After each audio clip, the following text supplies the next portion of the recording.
Hola, buenas tardes. Soy Blanca Callén y en este módulo os voy a hablar de la convocatoria y cómo adaptarla a las necesidades locales, además de otros consejos. Como explicábamos en el módulo 2 dedicado al diagnóstico participativo, el diagnóstico participativo puede revertir en diferentes momentos de desarrollo del laboratorio ciudadano. En primer lugar, nos puede ayudar a definir y elaborar la convocatoria a partir de las necesidades, recursos, deseos y capacidades identificados en este diagnóstico. Pero también nos puede ayudar a contextualizar una realidad concreta, un espacio o un tema y ofrecer documentación útil sobre esta realidad del territorio para la elaboración de propuestas de ideas y proyectos. En tercer lugar, el diagnóstico participativo nos ayudará en el proceso de mediación, desde el lanzamiento de la convocatoria hasta la selección e implementación de proyectos. Ahora vamos a ver con más profundidad cada uno de esos tres puntos.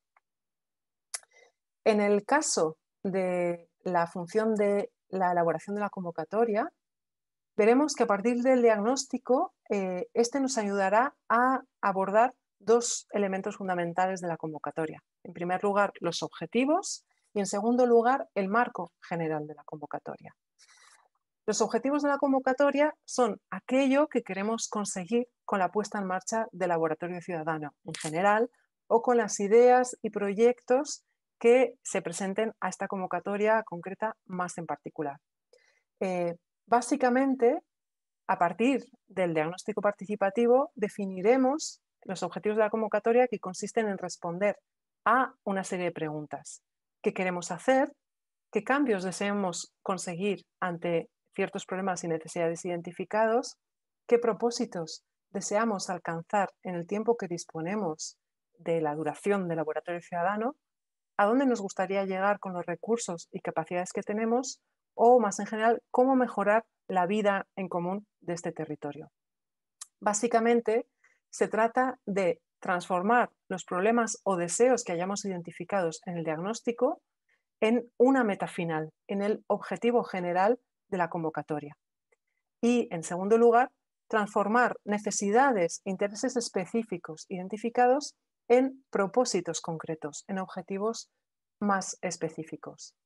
A la hora de elaborar los objetivos de la convocatoria, necesitamos que cumplan una serie de condiciones o requisitos, que sean coherentes con el diagnóstico realizado, es decir, que sean coherentes con aquella realidad que hemos explorado y que hemos investigado, pero también hacia adelante con los resultados y las metas que nos planteamos conseguir, que sean motivadores para la acción, es decir, que conecten con los deseos, aspiraciones y capacidades detectadas, que estén formulados de forma concreta, clara y concisa, es decir, de forma operativa y precisa, que sean proporcionables a los recursos y tiempos disponibles, a cuánto preveemos que durará el taller o el laboratorio ciudadano y, por tanto, que sean realistas y alcanzables para también así evitar frustraciones, que sean situados, es decir, que los objetivos estén en relación con la realidad y el contexto al que se refieren y sean adecuados a su particularidad,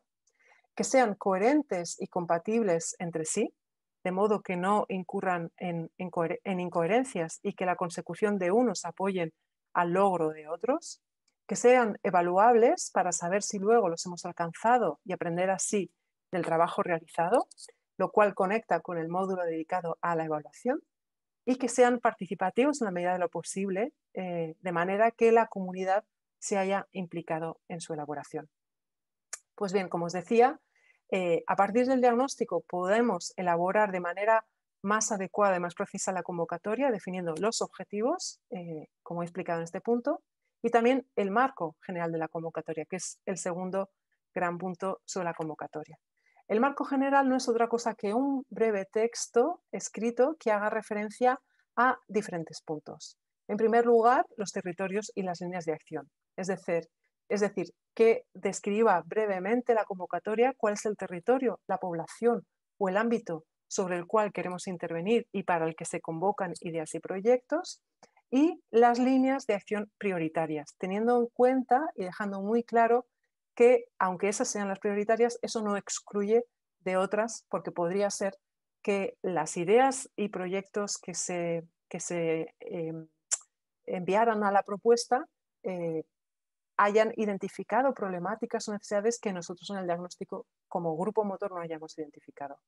Básicamente, los tipos de propuestas que esperaríamos serían de 3 tipos, o bien respuestas a problemas identificados, o bien propuestas que busquen continuar o mejorar un proyecto o una idea ya existente, o propuestas de tipo no productivista que fomenten la convivencia y la cohabitación entre la población. Este marco general de la convocatoria también tiene que funcionar como una llamada a la acción y oportunidades. Por lo tanto, procuraremos que el tono sea convincente, movilizador, sugerente e ilusionante. Para ello, sería aconsejable destacar cuáles serían los beneficios y las oportunidades de involucrarse en el laboratorio ciudadano y de participar, ya sea como promotor de una idea o ya sea como colaborador. Y por tanto, tenemos que explicitar lo que ofrecemos como laboratorio ciudadano y lo que se espera de las participantes, cuáles serían sus compromisos. También debemos dejar claro en el marco general de la convocatoria que el laboratorio ciudadano se basa fundamentalmente en la experimentación y en el trabajo colaborativo. Esto es fundamental para evitar falsas expectativas y generar, como os decía también antes, posibles frustraciones. Debemos dejar claro que se trata de fomentar el carácter experimental, o sea, que trabajamos en base a el carácter experimental, a el trabajo colaborativo, participativo y cooperativo entre todas las personas implicadas y que, por tanto, procuraremos y debemos fomentar relaciones horizontales y de aprendizaje y apoyo mutuo. En este sentido, es importante dejar claro que la propuesta inicial de proyectos o de ideas no es algo cerrado, sino que es algo abierto a la transformación y que en el momento en que se abre esta propuesta o esta idea a un grupo de colaboradores, eh, todas y todos formamos parte de esa comunidad y todas y todos formamos parte de ese proyecto, no únicamente la persona promotora.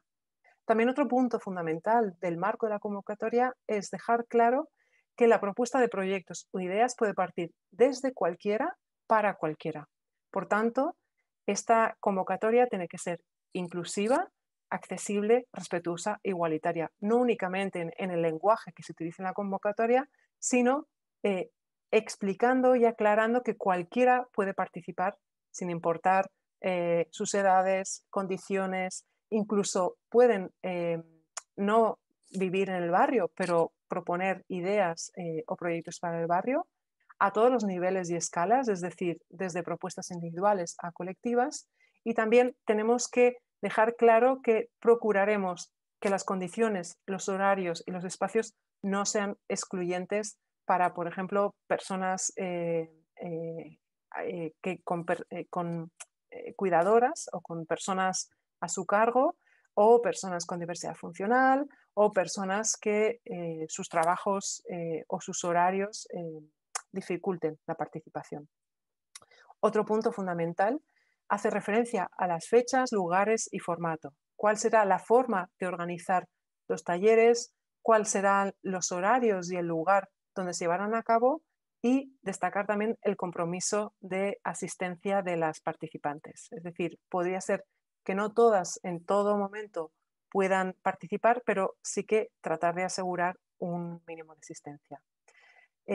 Las instrucciones para participar y para inscribir las propuestas tienen que ser claras, concisas y concretas y, por tanto, procuraremos minimizar y simplificar los requisitos y los procedimientos. Y si hace falta, también es aconsejable, por ejemplo, activar puntos de información o personas mediadoras que ayuden a personas del territorio a dar forma y a expresar sus ideas en las inscripciones. Para eso podemos proporcionar un correo de contacto, un teléfono o un punto de información física al que puedan acudir las personas interesadas en plantear una propuesta de proyecto o idea. Vale, volviendo a la segunda función del diagnóstico participativo. Como os decía en el módulo 2 dedicado al diagnóstico participativo, todo el conocimiento producido gracias al diagnóstico es una información valiosísima para cualquiera que necesite intervenir sobre su territorio.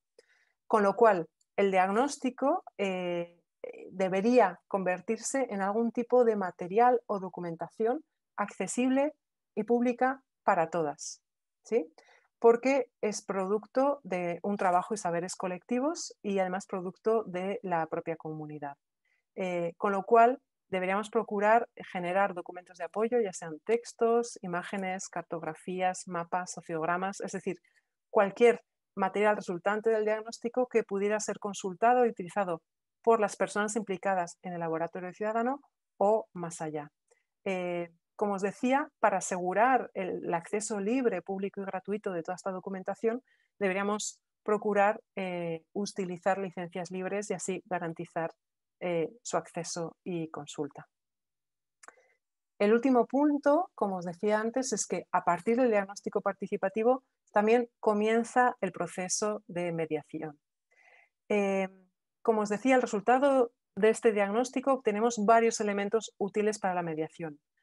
Para la mediación inicial y para todo el proceso. El resultado del diagnóstico, recordad que al final habremos elaborado, tendremos un mapa de cuáles son los agentes, las iniciativas, los servicios o los proyectos existentes en el territorio y que por tanto pueden ser susceptibles de convertirse en colaboradores del laboratorio o incluso apoyarles desde el laboratorio.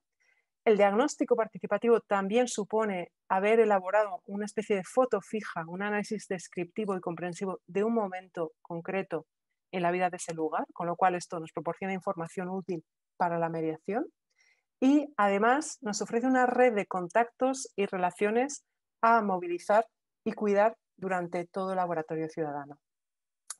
Es decir, a partir de estos contactos y de la red de relaciones identificadas, podemos generar una especie de efecto bola de nieve para así conocer a otras personas, a otros grupos, a otras iniciativas o incluso instituciones que participen del laboratorio y, por tanto, esto nos dará pistas sobre nuestro plan de mediación, sobre cuáles serían los agentes relevantes para involucrar, ya sea como parte del equipo coordinador, como posibles mediadores o mentores provenientes de la propia comunidad, ya sea también como posibles promotores de proyectos, como colaboradores, o también estos contactos que hemos establecido y que hemos identificado en el diagnóstico nos pueden servir para localizar canales de difusión de la convocatoria, identificar alianzas o apoyos mutuos para el desarrollo del proyecto, como os decía antes, pero también para poder ofrecernos o compartir recursos materiales o inmateriales,